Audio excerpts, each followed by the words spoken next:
En plein cagnard, sans eau, sans nourriture. C'est impossible, c'est infaisable. Ils diront ce qu'ils voudront. C'est une honte. Voilà. Comment? Ben, écoutez, je crois qu'il y a combien 450 ou 500 hautes autorités, grands conseils. Par un rapport de la Chambre régionale des comptes de Normandie, publié ce lundi 1er octobre, qui indique... Coupez-leur le micro, c'est insupportable. Monsieur Collard, Monsieur Collard, Monsieur Collard. Salut tout le monde, j'espère que vous allez bien. Aujourd'hui, une nouvelle vidéo où on va réagir à l'actualité. Au programme, nous avons Madame Borne en Mayotte, nous avons Charles Gave qui nous parle de son modèle économique, nous avons Édouard Philippe et la dette colossale et d'autres vidéos à venir. N'hésitez pas à vous abonner, prenez place et let's go! Le 4e chapitre, c'est les logements. Un plan d'urgence dont le but est la mise hors d'eau des bâtiments publics et des résidences des Mahorais. Les bâches nécessaires seront mises à disposition. 140 tonnes de bâches représentant une surface de 700 000 mètres carrés seront livrées dans la semaine, s'ajoutant aux 100 tonnes, Monsieur le Préfet, de bâches déjà livrées correspondant à 500 000 mètres carrés. Et ce plan continuera en tant que de besoin. Pour la réfection des toitures, des éléments de charpente métallique et des tôles bac acier seront acheminés en urgence en fonction des besoins et seront inclus dans la liste des produits à prix bloqué pour que la spéculation ne se donne pas libre cours sur ces besoins. Des ateliers pour façonner ces éléments, les tôles en bac acier, seront installés à Mayotte avec des formations sur place pour assurer la fabrication dans l'archipel. C'est quand même invraisemblable la situation des Mahorais. Il faut savoir qu'avant la tempête, l'accès à l'eau était déjà compliqué. Mais aujourd'hui, avec la crise, il y a certains endroits où tu peux que accéder une fois par semaine à l'eau potable. La pénurie de carburant, ça doit rendre encore plus difficile le déplacement. Ils n'ont pas encore fini de compter les morts parce qu'il y en a un peu partout, surtout dans les bidonvilles. Avec tous les risques d'épidémie, on leur sort, on va vous ramener des bâches. Eh ben, c'est une façon de voir les choses. Et en plus, pour compléter le tout, ils doivent attendre jusqu'en fin janvier pour avoir de l'électricité. Je pense qu'on n'est pas au niveau de la situation. Ce que chacun doit savoir, c'est que là, depuis 15 jours, dans tous les bidonvilles ici, Petite Terre, Grande Terre, Kawini, Cavani, personne n'est venu. Personne. Donc, vous pouvez dire ce que vous voulez aux informations, la réalité, elle est là. La réalité, elle est qu'il y a des distributions comme... Personne n'est monté. Oui, vous pouvez dire ce que vous voulez, personne n'est monté. Et même cette distribution, personne ne les a vues. Elles existent et peut-être que les gens ne sont pas bien informés.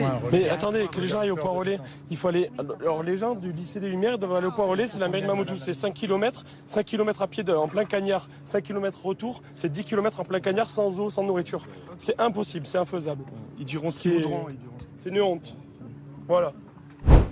Waouh, c'est assez choquant cette image. On a les deux professeurs qui expliquent à Madame Borne l'abandon des bidonvilles et elle décide de se retourner, de partir. C'est un manque de compassion et d'empathie. En attendant, la population, eux, manque d'eau et manque de nourriture. C'est assez terrible quand même. Bref, passons. Et là, nous allons continuer avec la vidéo de Madame Ségolène qui décide justement de réagir à la séquence que nous avons vue avec Madame Borne, qui au passage était aussi son ancienne directrice de cabinet. Regardons ça. Ségolène Royal, cette séquence politique, vous connaissez bien Madame Borne, ça a été votre directrice de cabinet. Qu'en pensez-vous? C'est un remake. Elle avait déjà fait ça dans un collège. Vous aviez passé cette enquête aussi. On la voyait dans un collège. Et un collégien qui prend son courage quand même à deux mains pour devant les ministres dire « je suis victime de harcèlement ». Elle se détourne en riant. Et là, elle a presque le sourire aux lèvres. Donc, c'est comme le disait Christophe Barbier, il y a un problème de manque d'empathie. La politique, c'est d'abord écouter. Vous voyez, elle vient, elle écoute. Et ce que disent les enseignants, ils sont formidables d'ailleurs, ces deux enseignants. C'est bien qu'ils aient parlé. Elle écoute, elle dit je vais voir pourquoi, comment ça se fait, on va éclaircir la situation, venez avec moi, on va voir le préfet pour savoir ce qui s'est passé. Vous voyez, il faut passer à l'action mais pour ça, il faut faire preuve effectivement d'empathie, c'est-à-dire de partage des choses.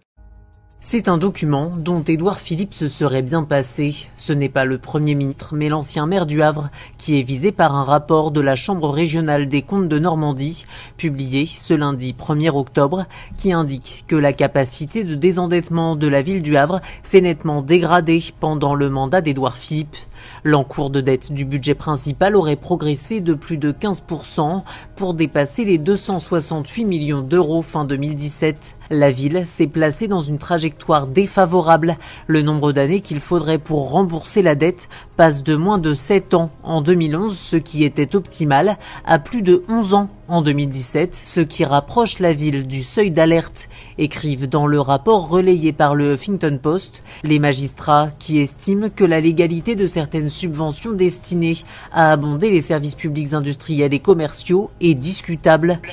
C'est toujours la même chose. Dans nos politiciens, il n'y en a pas un qui pourra se dire que moi je n'ai rien à me reprocher. Et ce qui est drôle, c'est que Édouard Philippe sera probablement le prochain candidat aux élections présidentielles. Se dit, je ne peux faire autrement que augmenter les impôts, augmenter les différentes taxes, augmenter les charges. Pouvait-il faire autrement?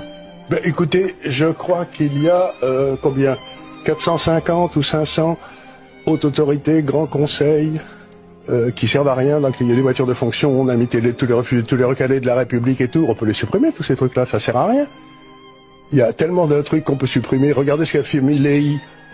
En Argentine. En Argentine, il a fait baisser le poids de l'État. Et dans votre pays, il y a quelques années, le Canada, il y avait eu Chrétien qui avait déclaré un jour en arrivant, comme on appelait le dollar canadien à l'époque, le peso canadien, ce qui n'était pas une très très grosse, un gros compliment. Et il a dit à tous les ministères, vous baissez de 20% toutes vos dépenses. Et je veux rien entendre. Et il l'a fait. Tout le monde a dit il va y avoir une dépression parce que la demande va s'écrouler. Mais si vous transférez du pognon de gens qui le volent ou qui en font des mauvais habitudes pour le transférer à des gens qui l'utilisent gentiment, la croissance a pris au Canada et s'est pas arrêtée pendant 10 ans. Donc, si vous voulez, on est aujourd'hui sous une espèce de dictature intellectuelle qui dit si l'État coupe ses dépenses, l'économie va se casser la gueule. Elle va reprendre. Parce que vous transférez du pognon à des deux bons à rien. Vous transférez de celui qui enterre son talent à celui qui en gagne 4. Et c'est comme ça que l'économie reprend. Alors, il y a... En soi, il n'a pas trop tort, M. Charles Gave. Il faut savoir qu'en France, il y a 450 administrations et des avantages colossaux pour les membres du gouvernement, les ministres qui ne servent à rien et qui sont beaucoup trop. Je pense qu'il faudrait prendre l'exemple sur d'autres pays, comme la Finlande. Bref, on se quitte sur ces bonnes paroles. On se dit à la prochaine. N'hésitez pas à vous abonner. Ciao, ciao.